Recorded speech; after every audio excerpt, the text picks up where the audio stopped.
ছোলার ডালকে ভালো করে ধুয়ে সেদ্ধ করে ভালো করে পেস্ট করতে হবে।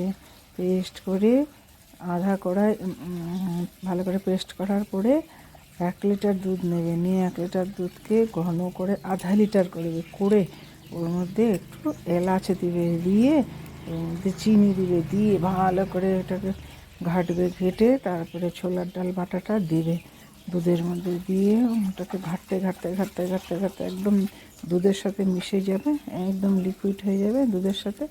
তারপরে এটাকে আরও ঘাটতে থাকবে ঘাটতে থাকবে ঘাটতে থাকবে, নাড়াতে নাড়াতে নাড়াতে নাড়াতে নাড়াতে নাড়াতে দেখবে একদম মোটা হয়ে আসছে। আরও বেশি নাড়াবে তখন, নাহলে নিচে লেগে যাবে, তো এই জন্য সমানে চালাতে থাকবে খুন্তি। নাড়াতে নাড়াতে নাড়াতে নাড়াতে দেখো অনেক লিকুইড হয়ে আসছে।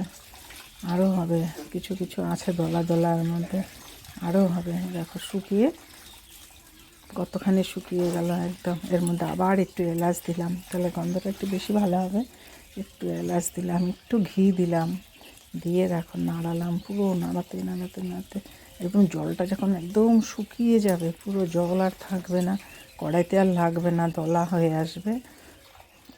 দলা হয়ে এসছে, এখন নামিয়ে নিলাম। নামিয়ে থালার মধ্যে ঘি মেখে দিলাম, দিয়ে ছোলার সেটা থালার মধ্যে দিয়ে দিলাম, দিয়ে পুরো লাগিয়ে দিলাম থালার মধ্যে, একদম ভালো করে মেলে দিলাম। একদম লাগানো হয়ে গেলো থালার মধ্যে, পুরো মেলার পরে এটাকে চাকু দিয়ে বরফি বরফি করে কেটে নিলাম। কেটে নিয়ে একটু ফ্রিজে রেখে দেবো। ফ্রিজে রাখলে কী হবে, শক্ত হয়ে যাবে।